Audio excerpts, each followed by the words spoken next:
ரித்திகா அந்த பொண்ணு தியா முன்னாடி விடு. ஏய் ஜஷ்வந்த் முன்னாடி போ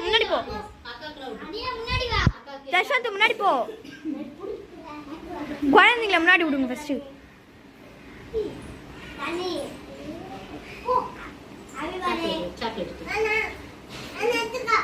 சாலினி நடுவில் வந்து விட்ட பாப்பாக்க.